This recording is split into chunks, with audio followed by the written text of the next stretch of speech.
Hi. Um, those people that interested, and I know there's not that many, and it's that just started, and people listen and go before they go into body training. They would listen from experts, but it's actually the experts are we are, people that been through it, because we see things that were not listed in typical routine, so we know. And I used a negative approach.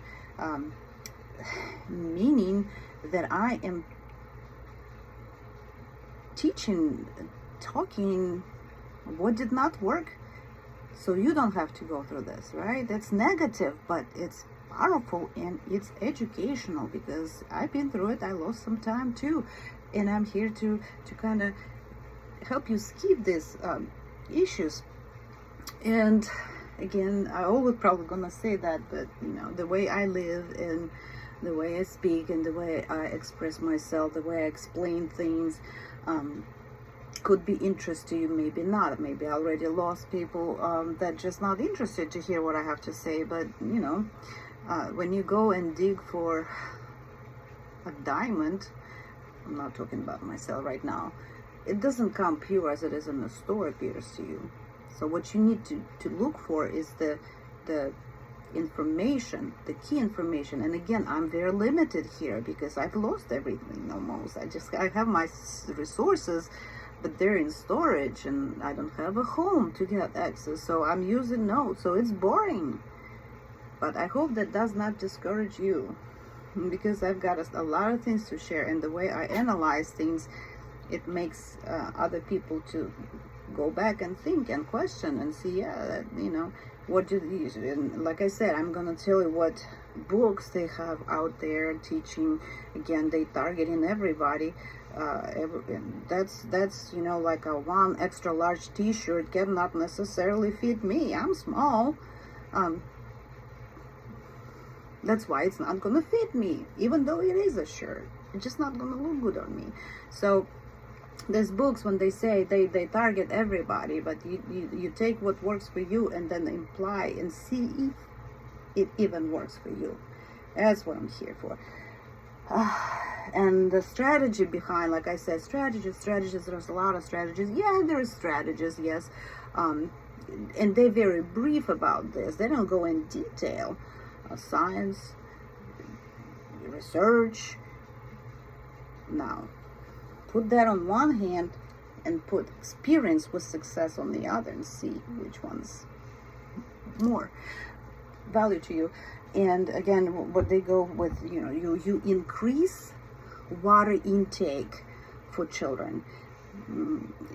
Those that are not trained, you're not going to be able to pour water in them to get more and more trials. So you keep trying and get faster. Did not work.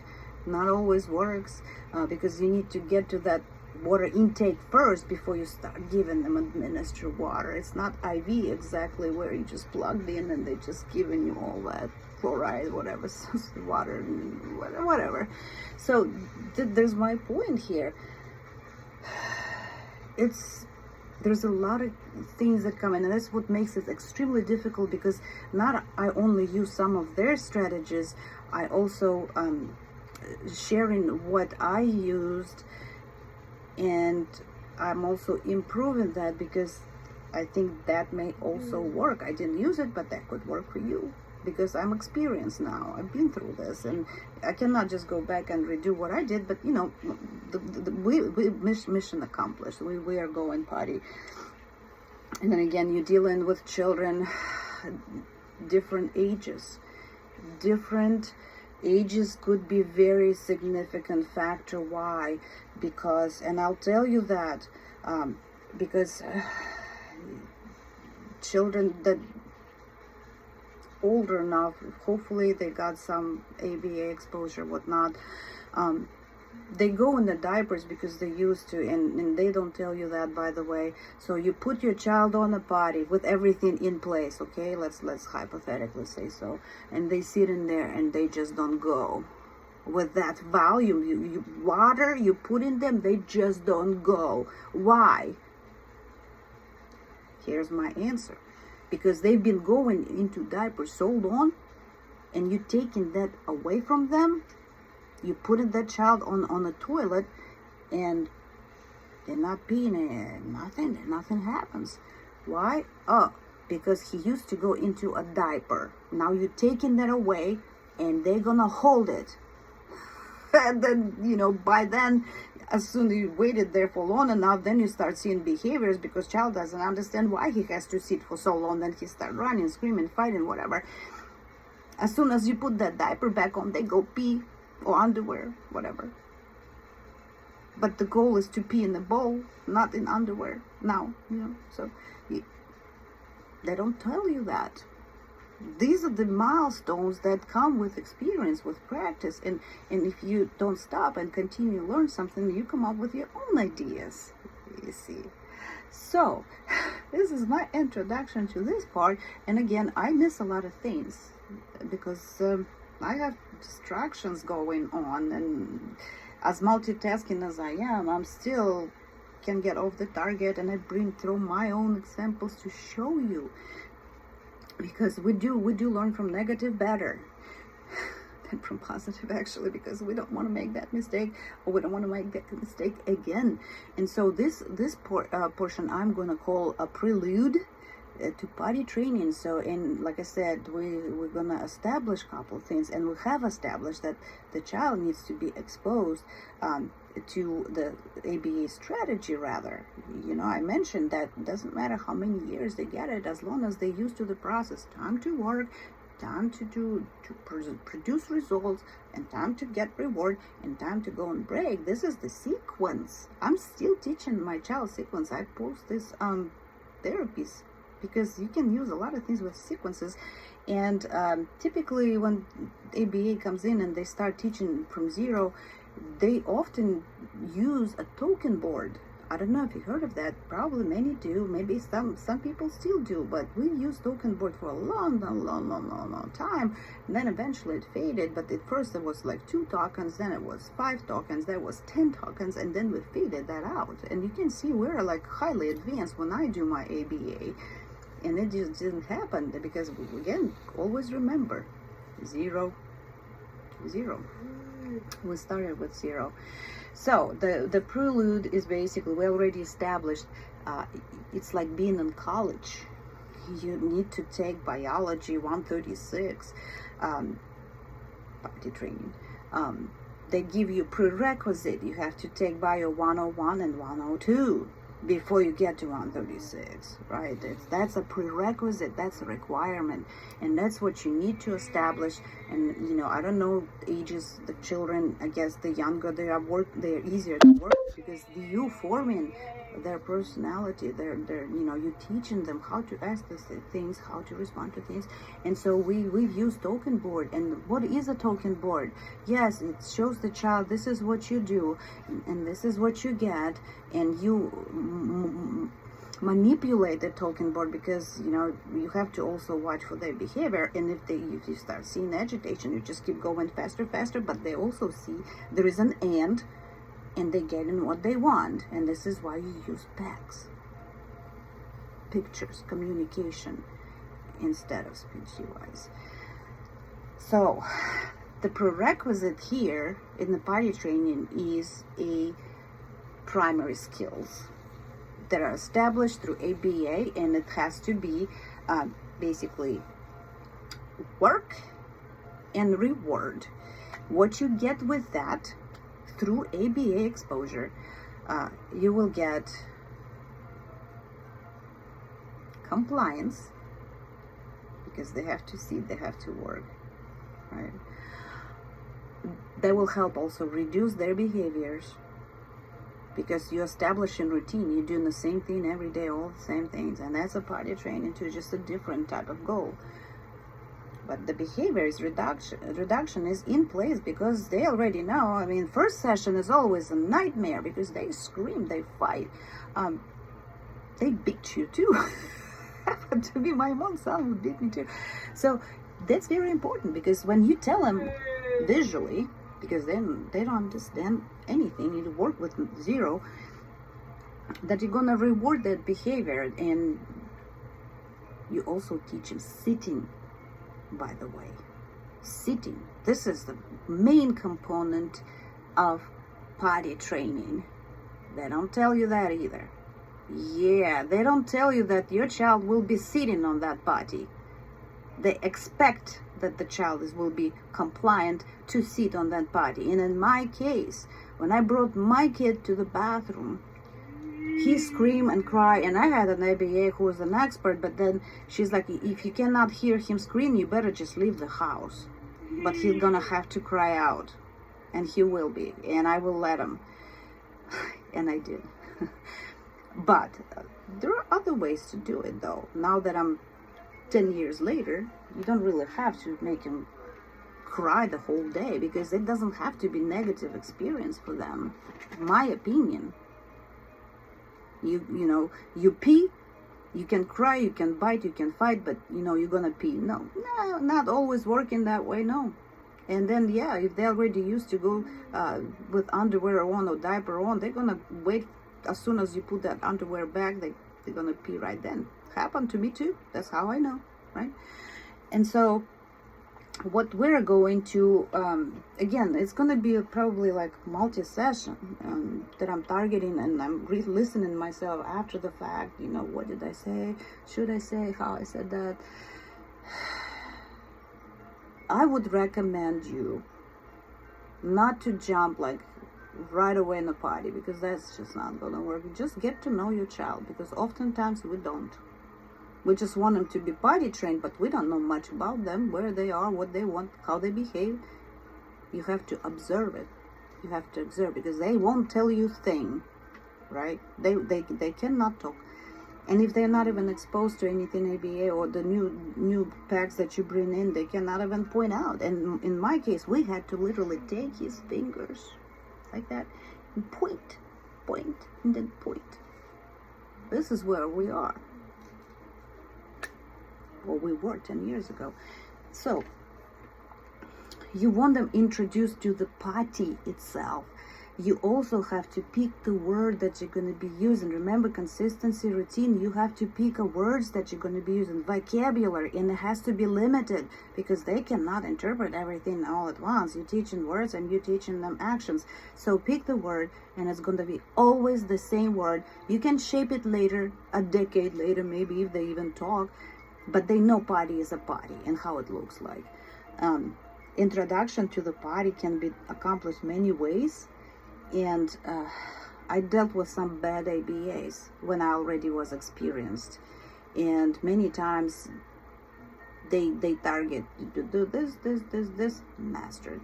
Then I go behind and I question my child from the other side.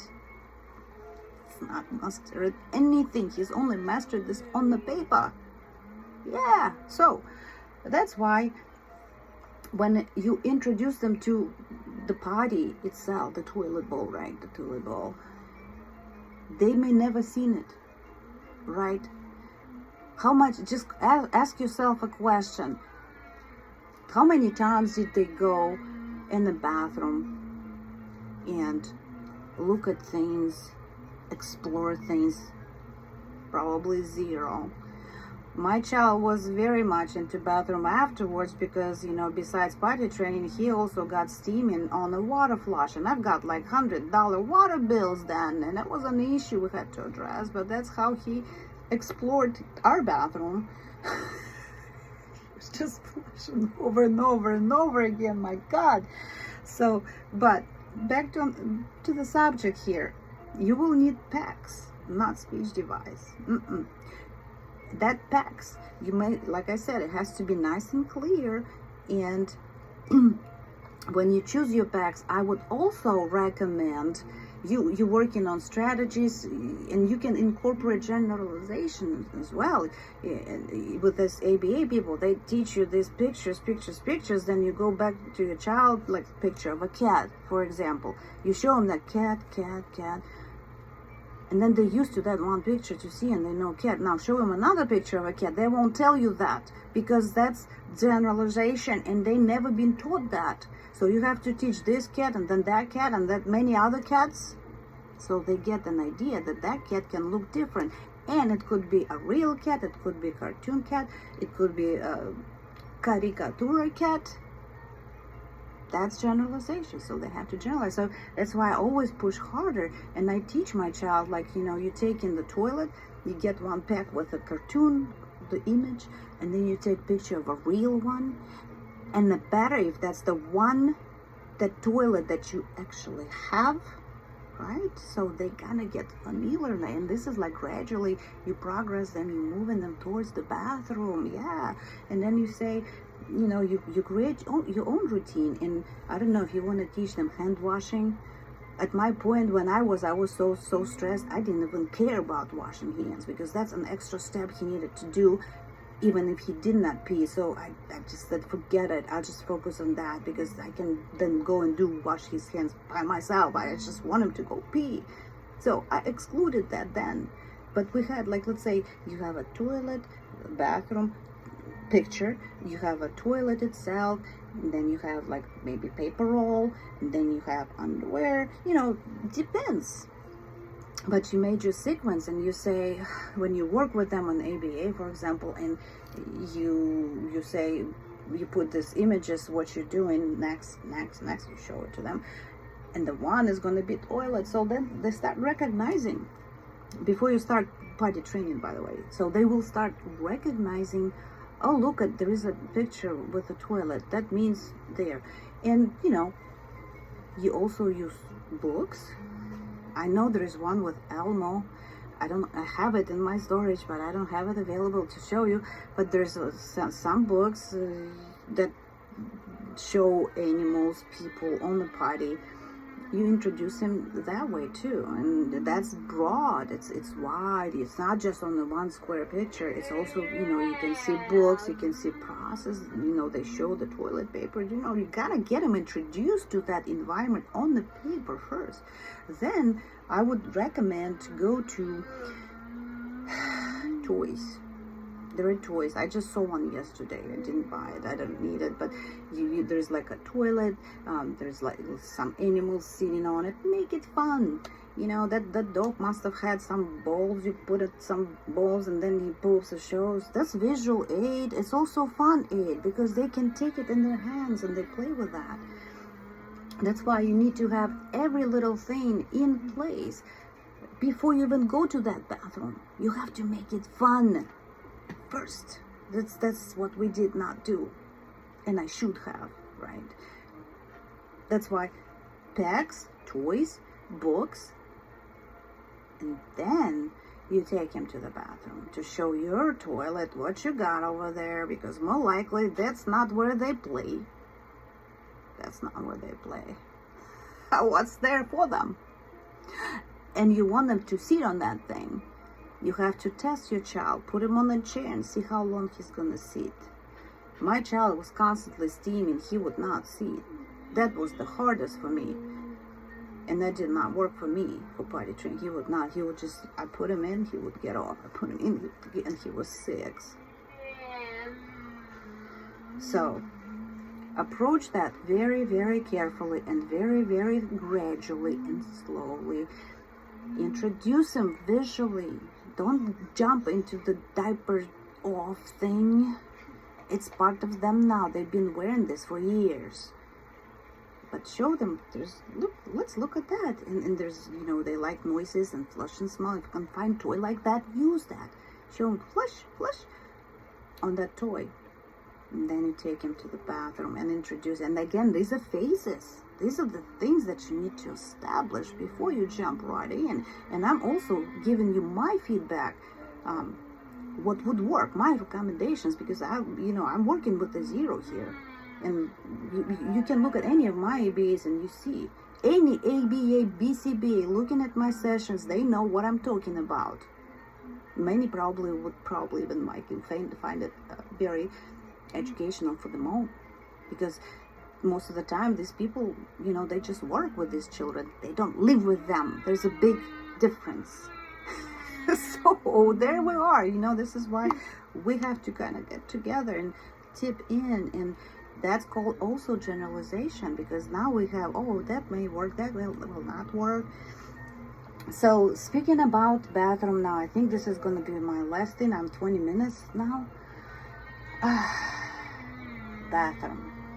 So establish that they need to have some primary skills, basic skills, where they somewhat respond to you. Then you don't push them, right? Like start giving them water. They're not going to take it. Maybe not. Maybe yes, but they don't know what's happening. So you need to learn about this first before you start introducing them, so you don't make these mistakes. Like I'm gonna always keep mentioning that girl, poor thing.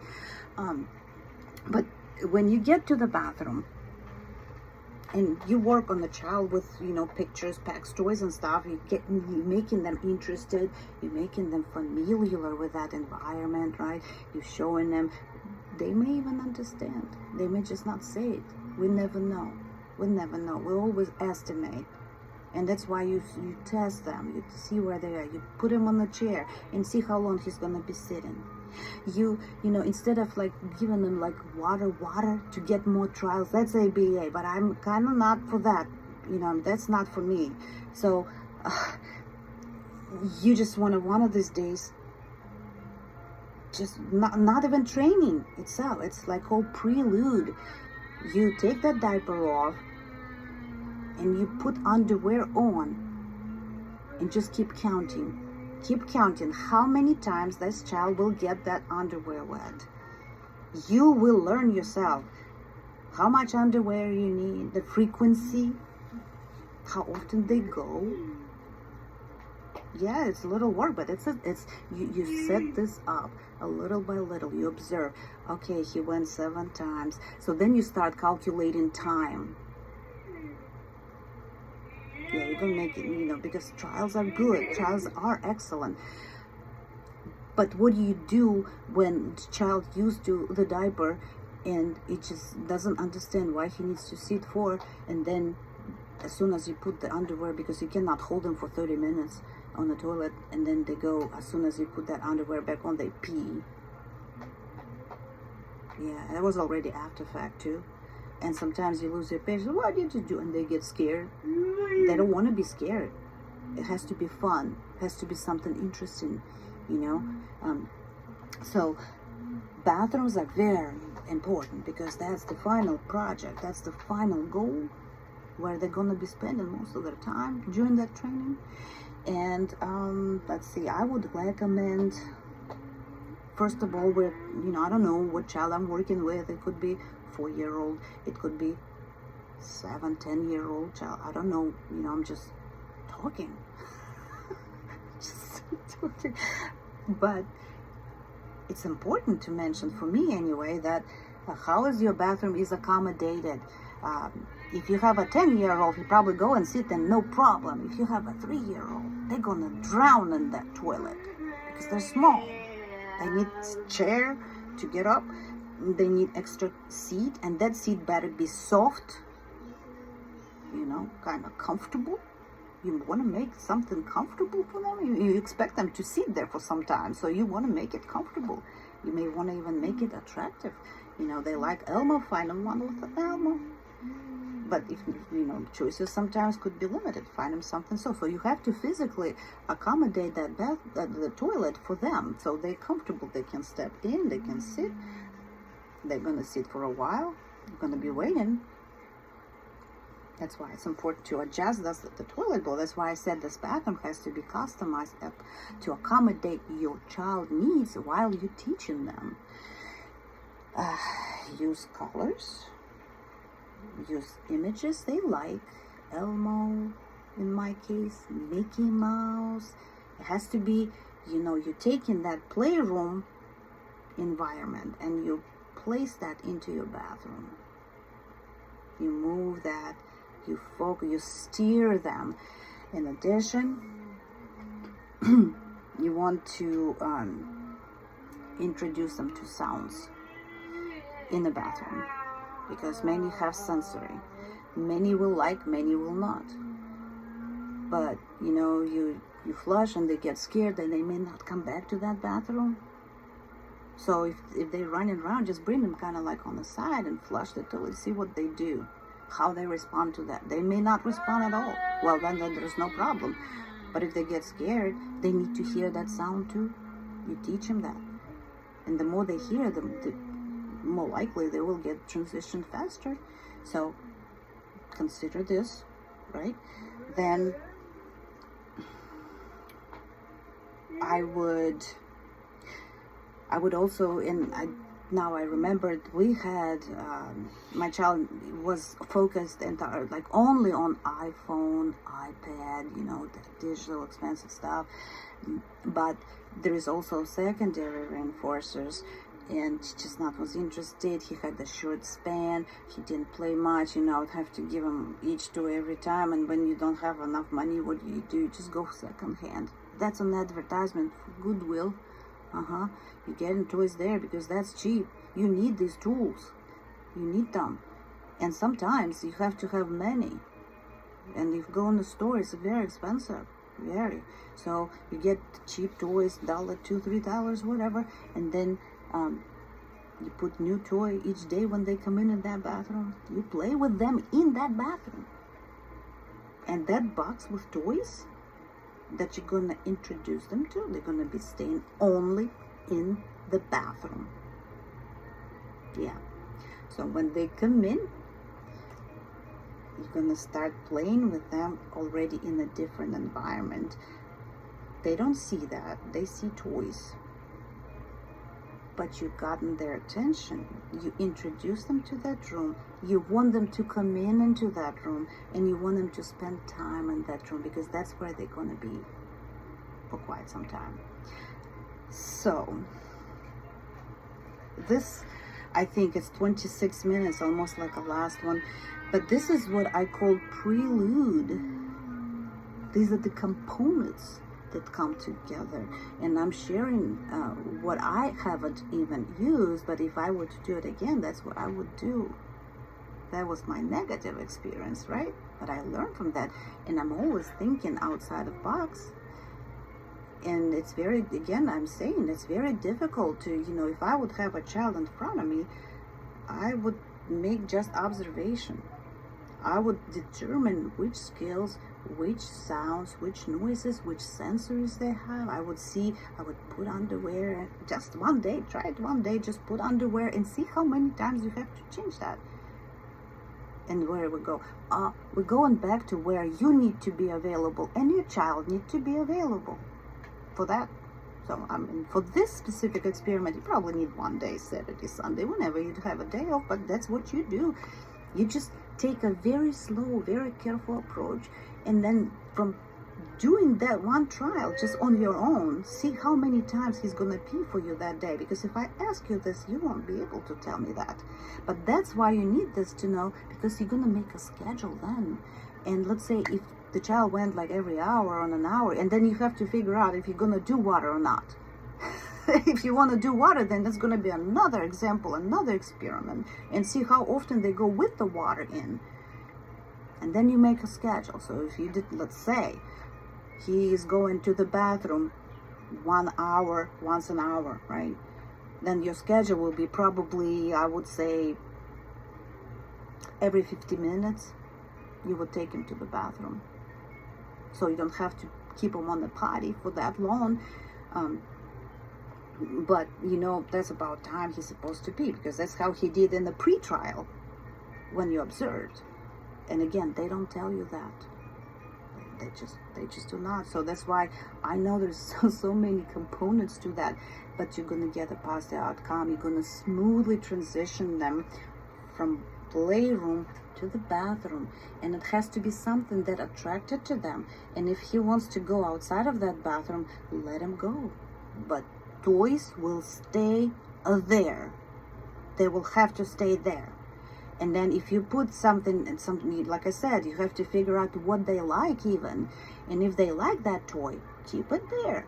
And try to put another one the next day, because they have a very short interest span. And you cannot afford to give them digital tablet every time they lost interest. That's why go Goodwill, cheap, get a toy and put one new each day.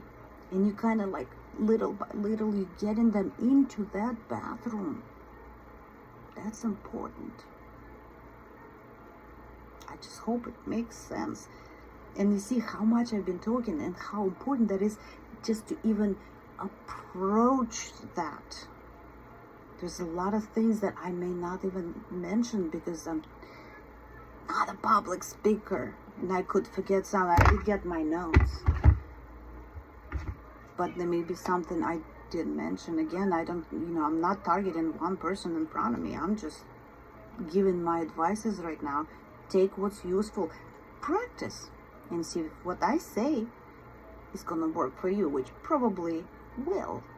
Because what we all dealt with or dealing with, we have children that don't speak at all and don't understand anything. That's where I started. Some do. Some just start learning and memorizing things. But when they don't have speech, and that's when the behavior comes in. Yeah. And you cannot put them by force on a toilet, because then they're gonna think that you're gonna punish them for something they did not know what they did. That's why potties has to be so much fun, so much fun. You say, come on, let's go to the bathroom. You teach them that word bathroom first and the toilet bowl, and generalize that from the item, the pack card, to a real thing.